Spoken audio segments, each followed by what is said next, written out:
আসসালামু আলাইকুম। এখন শুনবেন সংবাদ শিরোনাম। খালেদা জিয়াকে অতি গুরুত্বপূর্ণ ব্যক্তি হিসেবে নিরাপত্তা দেওয়ার নির্দেশনা উপদেষ্টা পরিষদের। এসএসএফ মোতায়েন, তারেক রহমানের ফেরার ব্যাপারে এখনো জানানো হয়নি সরকারকে। চাইলেই ইস্যু হবে, কিন্তু এখনো চান নাই। আমার জানার মতো এখনো চান নাই। ওনার কাছে কোনো পাসপোর্ট আছে এটা বলতে পারবো না আমি। তার মানে তারেক রহমানের আশা নেই, কোনো সুনির্দিষ্ট তথ্য নাই। না, কোনো সুনির্দিষ্ট তথ্য নেই। ত্রয়োদশ সংসদ নির্বাচন নিয়ে ইসির আগাম প্রস্তুতিতে ইউরোপীয় ইউনিয়নের সন্তোষ, চ্যালেঞ্জ মোকাবেলায় সহায়তা দেওয়ার বার্তা। ফেসবুকে আওয়ামী পন্থীদের কয়েক হাজার ভুয়া পেজ দিয়ে আক্রমণ অব্যাহত। টার্গেট করে অনলাইনে চালানো হচ্ছে মব ভায়োলেন্স, ক্ষতির শিকার বিভিন্ন সংবাদ মাধ্যম। তাদের কিছু স্পেসিফিক কিওয়ার্ড থাকে, যে ধরেন ফলস ইনফরমেশন ছড়াচ্ছে, প্রোপাগান্ডা ছড়াচ্ছে। বার্ষিক পরীক্ষা বন্ধ রেখে দ্বিতীয় দিনের মতো আন্দোলনে সরকারি মাধ্যমিকের শিক্ষকরা, চরম ক্ষুব্ধ অভিভাবকরা। সাহেব পারমিশন দিয়েছে, আজকে পরীক্ষা হবে, এর কারণে আমরা আবার আজকে আসছি। কোমলমতি বাচ্চাদের পরীক্ষা চাচ্ছি, যাতে পরীক্ষা হয়, বাচ্চারা সুন্দর মতো পরীক্ষা দিতে পারে, এইটাই আমরা চাচ্ছি। আসসালামু আলাইকুম। এতক্ষণ শুনছিলেন সংবাদ শিরোনাম, এখন শুনবেন বিস্তারিত। এদিকে চিকিৎসাধীন সাবেক প্রধানমন্ত্রী এবং বিএনপি চেয়ারপারসন খালেদা জিয়াকে অতি গুরুত্বপূর্ণ ব্যক্তি হিসেবে ভিভিআইপি নিরাপত্তা দেওয়ার সিদ্ধান্ত নিয়েছে অন্তর্বর্তী সরকার। উপদেষ্টা পরিষদের বিশেষ বৈঠকে এই সিদ্ধান্ত গ্রহণ করা হয়। সকালে প্রধান উপদেষ্টার সভাপতিত্বে রাষ্ট্রীয় অতিথি ভবন যমুনায় উপদেষ্টা পরিষদের বিশেষ বৈঠক অনুষ্ঠিত হয়। এই সভায় তিনবারের সাবেক প্রধানমন্ত্রী, সাবেক রাষ্ট্রপতির স্ত্রী এবং বিএনপি চেয়ারপারসন বেগম খালেদা জিয়ার আশু রোগ মুক্তি কামনা করে দোয়া ও প্রার্থনা করা হয়। তাছাড়া জাতির কাছে তার জন্য দোয়া প্রার্থনার আহ্বান জানানো হয়। সভায় খালেদা জিয়ার বর্তমান শারীরিক অবস্থা বিবেচনায় হাসপাতালে তার নির্বিঘ্নে চিকিৎসা, প্রয়োজনে উন্নত চিকিৎসার জন্য বিদেশে নিয়ে যাওয়ার পরিকল্পনা, তার নিরাপত্তা, যাতায়াতের সুবিধা এবং উচ্চ মর্যাদা বিবেচনায় তাকে রাষ্ট্রের অতি গুরুত্বপূর্ণ ব্যক্তি অর্থাৎ ভিভিআইপি ঘোষণা করার সিদ্ধান্ত নেওয়া হয়। বৈঠক শেষে প্রেস ব্রিফিং এসব সিদ্ধান্তের কথা জানান পরিকল্পনা উপদেষ্টা ওয়াহিদ উদ্দিন মাহমুদ। জানান, এই সিদ্ধান্ত অবিলম্বে কার্যকরের জন্য সংশ্লিষ্ট সকল সংস্থাকে নির্দেশনা প্রদান করা হয়েছে। এ বিষয়ে খালেদা জিয়ার পরিবার এবং দল অবগত রয়েছে। এদিকে সরকারের সিদ্ধান্তের পর এরই মধ্যে বেগম খালেদা জিয়ার নিরাপত্তার দায়িত্ব নিয়েছেন এসএসএফ এবং পিজিআর সদস্যরা। দুপুর 2টার দিকে এফআরকের হাসপাতালে তারা প্রবেশ করেন। বেগম খালেদা জিয়ার বর্তমান শারীরিক অবস্থা বিবেচনায় হাসপাতালে তার নির্বিঘ্ন চিকিৎসা, প্রয়োজনে উন্নত চিকিৎসার জন্য বিদেশে নিয়ে যাওয়ার পরিকল্পনা, তার নিরাপত্তা ও যাতায়াতের সুবিধা এবং উচ্চ মর্যাদা বিবেচনায় তাকে রাষ্ট্রের অতি গুরুত্বপূর্ণ ব্যক্তি ভিভিআইপি ঘোষণা করার সিদ্ধান্ত নেওয়া হয়। বিএনপির ভারপ্রাপ্ত চেয়ারম্যান তারেক রহমানের ঢাকা আসার ব্যাপারে এখনো অন্তর্বর্তী সরকারকে আনুষ্ঠানিকভাবে কিছুই জানানো হয়নি বলে জানিয়েছেন পররাষ্ট্র উপদেষ্টা তৌহিদ হোসেন। জানান, এখনো ট্রাভেল পাস চাননি তারেক রহমান, তিনি ট্রাভেল পাস চাওয়া মাত্রই ইস্যু করা হবে। আরও জানান, দল বা পরিবার সিদ্ধান্ত নিলে বেগম খালেদা জিয়াকে বিদেশ পাঠানোর প্রয়োজনীয় ব্যবস্থা নেবে সরকার। চাইলেই ইস্যু হবে, কিন্তু এখনো চান নাই। আমার জানার মতো এখনো চান নাই। আসন্ন জাতীয় সংসদ নির্বাচন নিয়ে ইসির আগাম প্রস্তুতি দেখে সন্তুষ্টি প্রকাশ করেছে ইউরোপীয় ইউনিয়ন ইইউ। প্রধান নির্বাচন কমিশনার এএমএম নাসির উদ্দিনের সাথে বৈঠক শেষে ইইউ রাষ্ট্রদূত মাইকেল মিলার জানান, বৈঠকে জুলাই চার্টার নিয়ে আলোচনা হয়েছে এবং ইইউ অনেককেই এবার নিয়োগ দিচ্ছে নির্বাচন পর্যবেক্ষক হিসেবে। জাতীয় নির্বাচন ও গণভোট নিয়ে চ্যালেঞ্জ মোকাবেলায় লজিস্টিক সাপোর্ট দেবে ইউরোপীয় জোট। বলেন, ইসির প্রস্তুতি ভালো, তবে নির্বাচনের নিরাপত্তা নিয়ে চ্যালেঞ্জ আছে। এছাড়াও সকালে মাইকেল মিলারের নেতৃত্বে ইইউ 4 সদস্যের প্রতিনিধি দল বৈঠক করে ইসির সাথে। দুপুরের পর সিইসির সাথে বৈঠকে বসেছে এনসিপির একটি প্রতিনিধি দল। Meet with the chief of the Bangladesh Election Commission.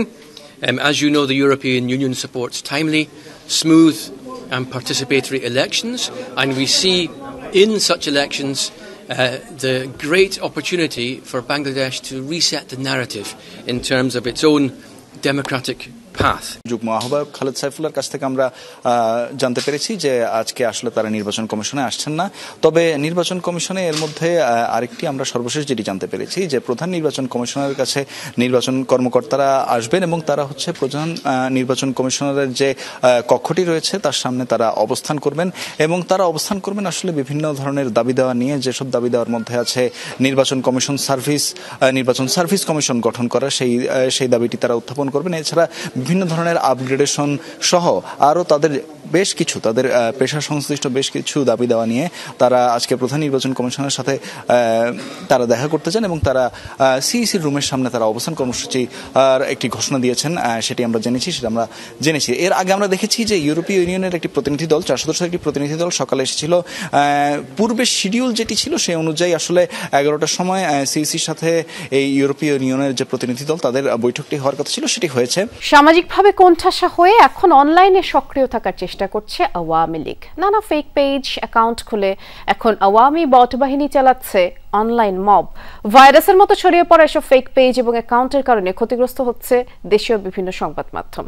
কিভাবে অনলাইনে জেগে থাকার প্রচেষ্টায় আওয়ামী লীগ কিভাবেই বা পরিচালিত হচ্ছে সব পেজ জানবো সুমাইয়া ঐশীর রিপোর্টে। রাজপথে ক্ষণিকের ঝটিকা মহড়া, কর্মফলে নির্বাসিত জীবন আর মুখ লুকিয়ে স্লোগান, এই হচ্ছে বর্তমানে আওয়ামী লীগের সামাজিক ও রাজনৈতিক অবস্থান। সশরীরে জনগণের মুখোমুখি হওয়ার সুযোগ হারিয়েছে দলটি, তাই এখন মুখ লুকিয়ে অনলাইনে চলছে গুপ্ত হামলা বা অপারেশন অনলাইন মব। কি এই অনলাইন মব তা জানতে গেলে নজর দিতে হবে ডিসমিস ল্যাবের একটি প্রতিবেদনে। 30 নভেম্বর প্রকাশিত এই প্রতিবেদনে বিশ্লেষণ করা হয়েছে আওয়ামীপন্থী প্রায় 1000 ফেক পেজ এবং অ্যাকাউন্টের রহস্যজনক কার্যক্রম। আওয়ামী লীগ বিরোধী যে কোনো সংবাদ বা সোশ্যাল পোস্ট পেলেই এসব অ্যাকাউন্ট থেকে একযোগে আক্রমণ করা হচ্ছে। এমন কয়েক হাজার অ্যাকাউন্টের মধ্যে এবার একটি অ্যাকাউন্টের অ্যাক্টিভিটি দেখা যাক। ডিসমিস ল্যাবের ফেসবুক পেজের রিভিউ অপশনে অপতথ্য এবং প্রোপাগান্ডা ছড়ানোর অভিযোগ করেছে এই অ্যাকাউন্টটি। এবারে এর ভেতরে ঢোকা যায়। অ্যাকাউন্টের শুরু থেকেই উগ্র আওয়ামীপন্থী মনোভাব স্পষ্ট এবং একই সঙ্গে এটি যে কোনো ব্যক্তিগত অ্যাকাউন্ট নয় সেটিও বোঝা যাচ্ছে।